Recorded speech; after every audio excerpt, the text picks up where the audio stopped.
Ok. Aujourd'hui, on va parler comment organiser ses pensées. Nous vivons dans un monde qui nous sollicite constamment.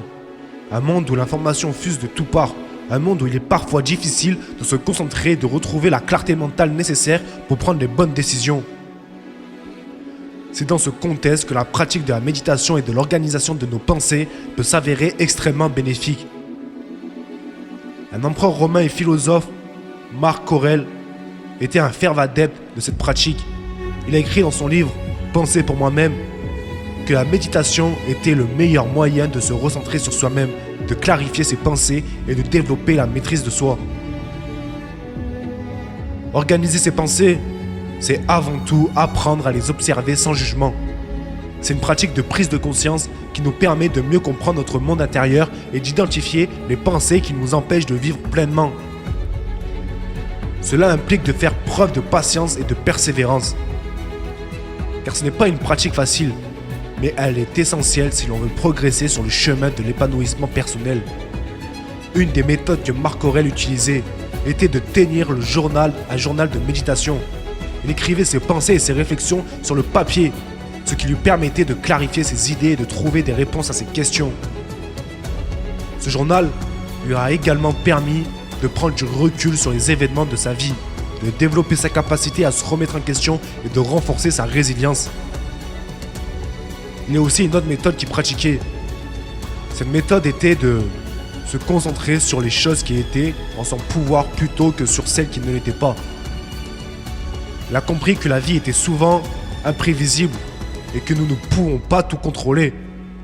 Mais nous pouvons contrôler notre manière de réagir aux événements en se concentrant sur ce qu'il pouvait contrôler. Marc Aurèle a réussi à trouver la paix intérieure et à surmonter les défis de sa vie. Enfin, l'organisation de ses pensées implique également de faire preuve de bienveillance envers soi-même. Cela signifie qu'il faut accepter ses faiblesses, ses erreurs et ses limites, sans pour autant se résigner ou abandonner. Cela implique de faire preuve de patience et de compassion envers soi-même, de s'encourager dans les moments difficiles et de célébrer les petites victoires. Organiser ses pensées est une pratique essentielle pour ceux qui cherchent à développer leur bien-être mental et émotionnel.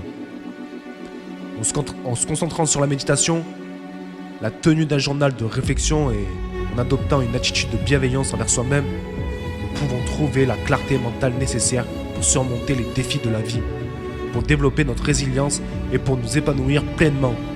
C'est une pratique qui a été utilisée avec succès par Marc Aurèle et qui peut être bénéfique pour tous. Donc je voudrais vous présenter les principales idées à retenir. Le premier point important est que la vie est imprévisible et qu'elle peut être difficile. Je vous invite à accepter cette réalité et à ne pas perdre de temps à vous plaindre ou à vous apitoyer sur votre sort. Faites face aux difficultés avec courage et à trouver des solutions pratiques pour les surmonter. En effet, chaque obstacle est une occasion d'apprendre et de grandir.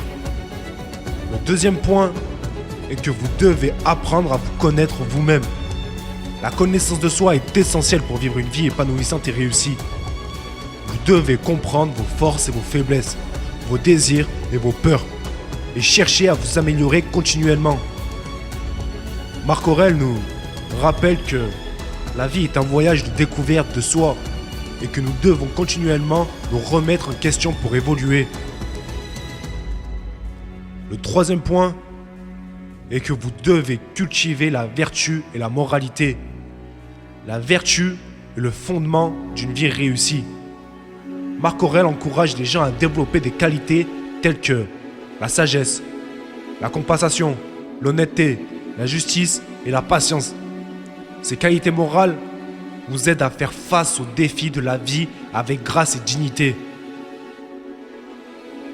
Le quatrième point important est que vous devez apprendre à accepter les choses que vous ne pouvez pas changer. Parfois, nous ne pouvons pas contrôler tous les aspects de notre vie, mais nous pouvons contrôler notre réaction face aux événements. Vous devez apprendre à accepter les choses que vous ne pouvez pas changer et vous concentrer sur ce que vous pouvez contrôler. En faisant cela, vous trouverez la paix intérieure et la sérénité. Le cinquième point est que vous devez vivre dans le moment présent. Le passé est révolu et le futur est incertain. Nous ne pouvons vivre pleinement que dans le présent. Il faut que tu sois conscient de chaque instant et à profiter de la vie au maximum. Nous devons saisir chaque opportunité qui se présente à nous et à apprécier chaque instant de notre vie. Enfin, pour finir, voici le sixième point. Le sixième point est que nous devons apprendre à vivre en harmonie avec les autres. Marc Aurèle nous rappelle que nous sommes tous liés les uns aux autres et que nous devons chercher à vivre en paix et en harmonie avec les autres. Nous devons cultiver la compensation, la compréhension et la tolérance pour ceux qui nous entourent. En faisant cela, vous allez créer un environnement de bienveillance et de coopération. Donc, ce qu'il faut retenir, c'est que la vie est remplie d'épreuves et que nous ne pouvons pas toujours contrôler ce qui nous arrive.